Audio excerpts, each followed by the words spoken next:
खबर शामिल करते हैं। गुज़श्ता रोज हमारी खबर पर CEO education Talagang Chakwal doctor Javed Iqbal ने Dudhial girls high school primary हिस्से को ताला लगने की खबर पर अपने वजाती बयान में कहा कि दुधियाल की मकामी आबादी की मशावरत से करीब मौजूद मिडिल स्कूल की बेहतरीन बिल्डिंग में इस प्राइमरी स्कूल की क्लासों को गर्मियों की छुट्टियों से कबल शिफ्ट कर दिया गया था।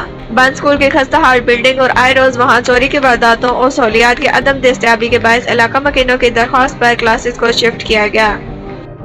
उनका मजीद कहना था कि तमाम बच्चे आज मिडिल स्कूल में हाजिर थे। मज़कूरा स्कूल को आर्जी तौर पर बंद कर दिया गया। इस स्कूल की मरम्मत के बाद इसको मुतबादल के तौर पर तालीमी मकासद के लिए ज़रूर इस्तेमाल किया जाएगा।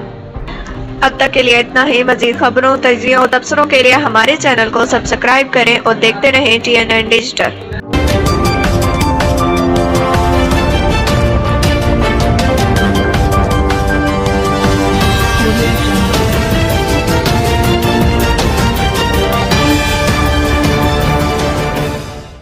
TNN Digital